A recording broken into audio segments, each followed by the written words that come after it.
UP में cycle ही चलेगी, नहीं किसी की दाल गलेगी।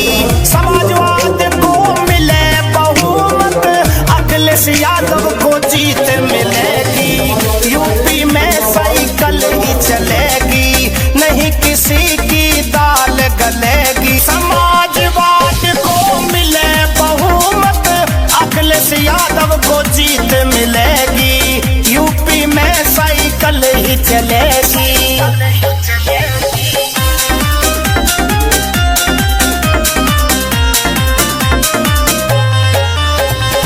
समाजवादी पार्टी का रुतबा सबसे ज्यादा है। बिजली पानी मुफ्त मिलेगी, यो अखिलेश का वादा है। बिजली पानी मुफ्त मिलेगी, ये अखिलेश का वादा है। ना तले पकौड़ा न घेर टोकरी, बेरोजगारों को मिले नौकरी। लैपटॉप फिर से ये बटेंगे, सस्ती शिक्षा सबको मिलेगी। यूपी में साइकिल ही चलेगी, नहीं किसी की दाल गलेगी। समाजवाद को मिले बहुमत, अखिलेश यादव को जीत मिलेगी।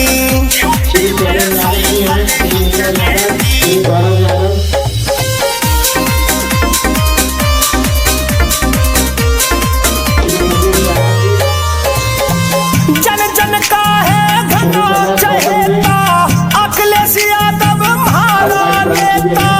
जो भी वादे करते हैं ये चुन चुन के पूरे कर देता। जो भी वादे करते हैं ये चुन चुन के पूरे कर देता। फिर 22 में जीत के आवे।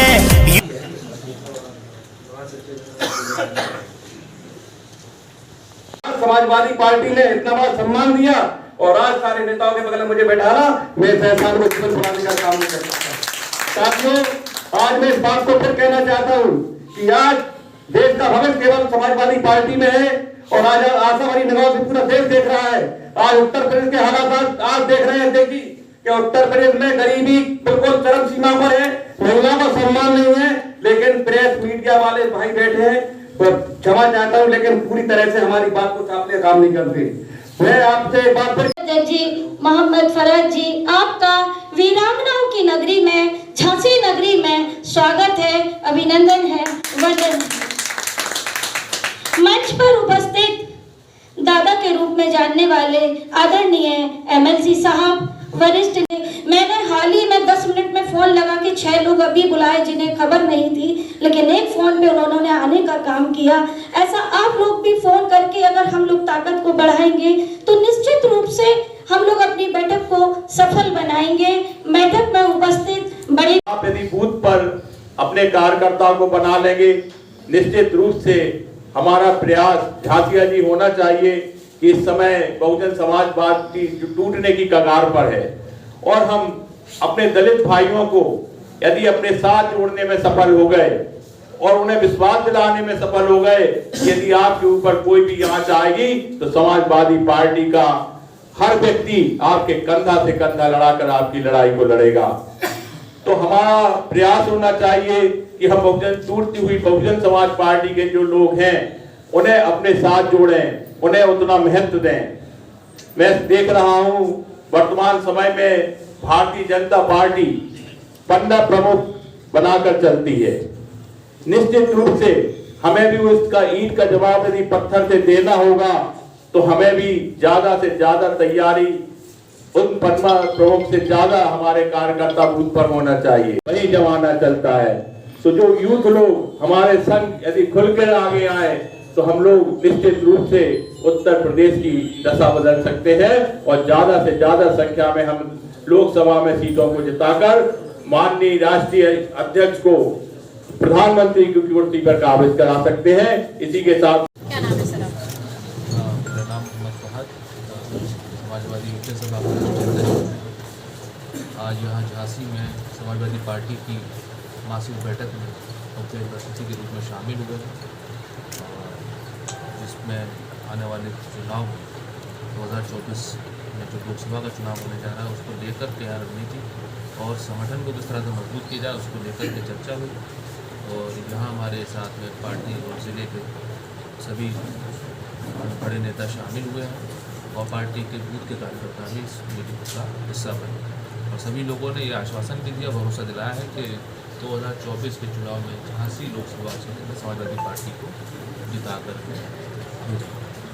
सर, बहुत लंबे समय से देखा जा रहा है कि सपा के लोग तो बन गए लेकिन कार्यालय अभी तक नहीं बन पाया, क्या कारण है? देखिए, ऐसा है अभी समाजवादी पार्टी काम कर रही है इस पर और कई सारे ज़िलों में हमने कार्यालय के लिए ज़मीनें ढूंढ ली और उसको कार्यालय बनाने का काम शुरू हो चुका है। और मुझे लगता है कि झांसी के नए जिलाध्यक्ष जो बने हैं इनकी जानकारी में होगा, ज़िले में ज़मीन ढूंढने की कार्रवाई शुरू हो चुकी होगी क्योंकि राष्ट्रीय अध्यक्ष की तरफ से आदेश हो चुका है हर जगह का। तो हमें लगता है कि जल्दी झांसी में भी आपको समाजवादी पार्टी का अच्छा कार्य झांसी की बात करें तो झांसी में अभी हाल ही में नगर निगम के चुनाव में सपा चौथे नंबर पे आई थी। ऐसे में 2024 में नई रणनीति क्या होगी और नए वादे क्या होंगे? देखिए, निकाय चुनाव को और असेंबली ऑफ पार्लियामेंट के चुनाव को आप एक ही पैमाने पर नहीं तोड़ सकते हैं। निकाय चुनाव में कभी कभी ऐसा भी होता है कि लोग व्यक्तिगत छवि को देखते हुए नेता की भी वोट कर देते हैं, लेकिन लोकसभा चुनाव में चूंकि सरकार बनाने लोकसभा चुनाव जो है वो सरकार बनाने का चुनाव होता है, विधानसभा चुनाव सरकार बनाने का चुनाव होता है। तो सरकार बनाने वाले चुनाव में जनता समाजवादी पार्टी के साथ है। तो क्या आपके कैंडिडेट की छवि सही नहीं थी? हमने कहा व्यक्तिगत तौर पर उनको लगा होगा कि कांग्रेस के जो प्रत्याशी रहे वो बेहतर काम कर सकते हैं तो उन्होंने उसलिए उनका साथ दिया होगा। जनता है, जनता का अपना मत है। बीजेपी जीती है यहाँ से तो बीजेपी को ज़्यादा वोट मिले हैं। हम लोगों से जो गलतियाँ हुई होंगी, जो भूल हुई उनको सुधारा जाएगा और बेहतर तरीके से काम करेंगे। जनता के बीच अपनी आवाज़ को पहुँचाया जाएगा, उनकी हकों के लिए लड़ा जाएगा।